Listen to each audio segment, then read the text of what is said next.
Welcome to solverfy. So we're told that Amityville Incorporation manufactures boom boxes for several well-known companies, and the boom boxes differ significantly in their complexity and manufacturing batch sizes. And we're given a couple costs that were incurred in 2011, and we are to classify each of the costs as either output unit level, batch level, product level, no, product sustaining,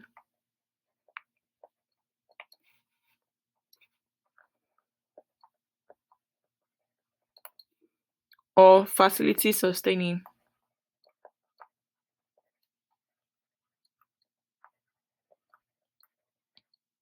I want to explain each answer. So the first thing we need to know first before we start explaining is to figure out what output unit level costs are. So output unit level costs are basically costs that increase with the increase in units. So the more the units produced, the more the output level cost increases. Now the batch level costs are costs that cannot be attributed to a single unit, but rather, they're attached to a group of units. That's why it's called batch. So it's attached to a batch of products that are produced. Then the product sustaining costs are the costs that are incurred to develop the product, to sustain the product, to advertise the product, to sell the product. That's why it's called product sustaining. Now, the facility sustaining are the costs that are required to sustain the facility operations. That includes the building, the rent, and all of that. So that's what all of them mean. So from there, we can start answering the first question.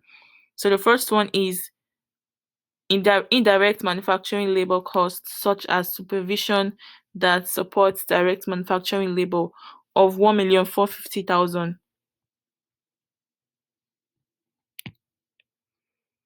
So for this one, the indirect manufacturing labor cost of that amount that supports direct manufacturing labor costs will increase with an increase in units produced, so they are called output unit level cost. So the first one is an output unit level cost because it increases with the increase in units produced. Now the second one is procurement cost of placing purchase orders, receiving materials, and paying suppliers related to the number of purchase orders placed of $850,000. So the procurement costs are related to the group of products that will be produced, right? So therefore, as we know the definitions, it's a batch level cost because it's related to a group of products. So it's under the batch level cost. Now the next one is cost of indirect materials of 275,000. So the cost of indirect materials of 275,000 changes with the labor hours because it's an indirect cost. It changes with the labor hours or with the change in the machine hours. So that means this cost will increase with an increase in units. So when there's an increase in units, then the indirect material costs will also increase. So they are unit level costs.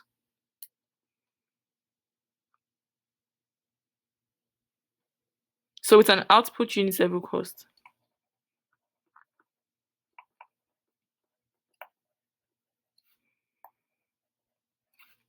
Now the next one, costs incurred to set up machines each time a different product needs to be manufactured, or $630,000. So the setup costs are batch level costs because they relate to a group of units of products that are produced after the machines are being set up. So it's a batch level cost.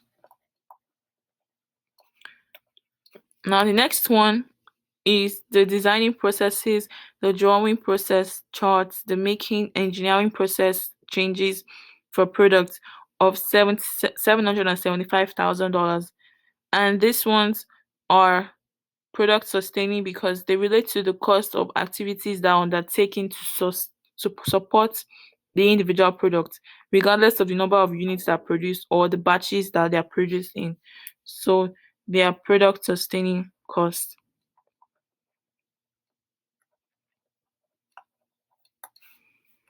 Now the next one is machine related overhead costs such as depreciation, maintenance, production, engineering of 1,500,000, and these resources relate to the activity of running the machines.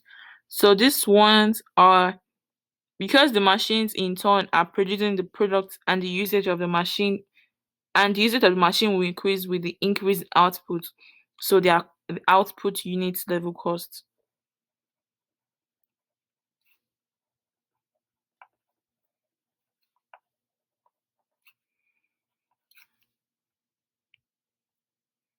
Now, the last one is the plant management, plant rent, and plant insurance of $925,000.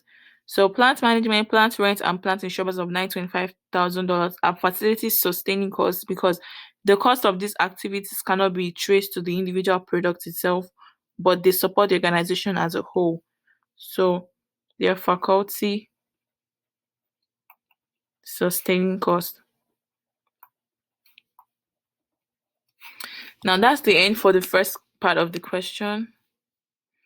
Now, the second part of the question: consider two types of boomed boxes that are made by Hamilton Incorporated. And one boom box is complex to make and is produced in many batches. The other is simple to make. So, one boom box is complex, this other one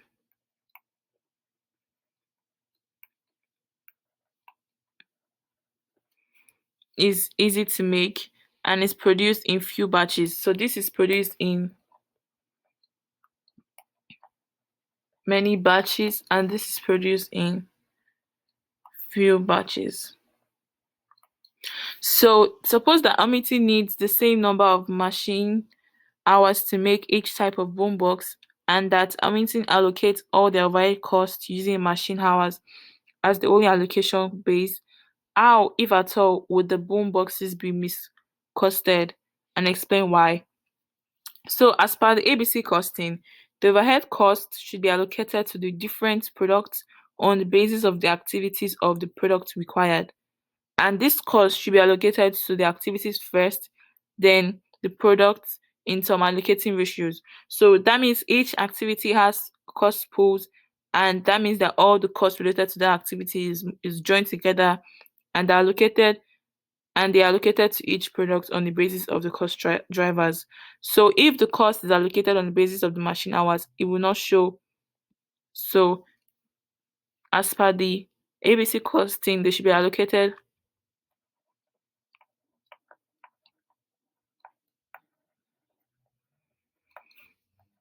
the overhead cost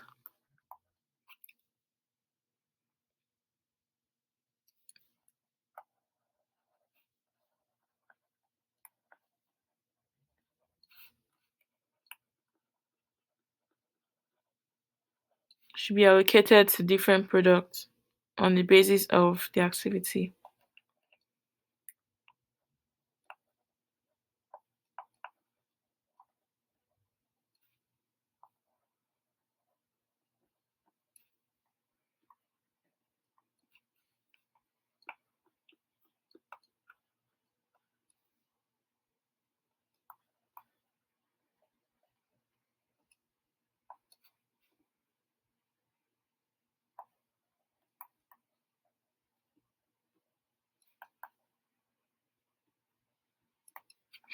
So now the last question.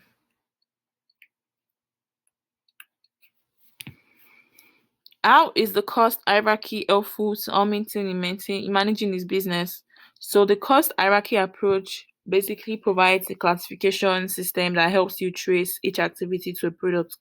So it is important to Hamilton because it helps you trace each activity to a product.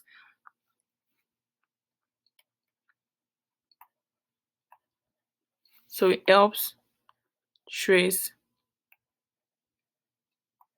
each activity to a product. And the four categories are units based cost, batch based cost, facility based cost, and product sustaining cost, like we just did. But this is why the cost hierarchy approach is important to Hamilton Corporation.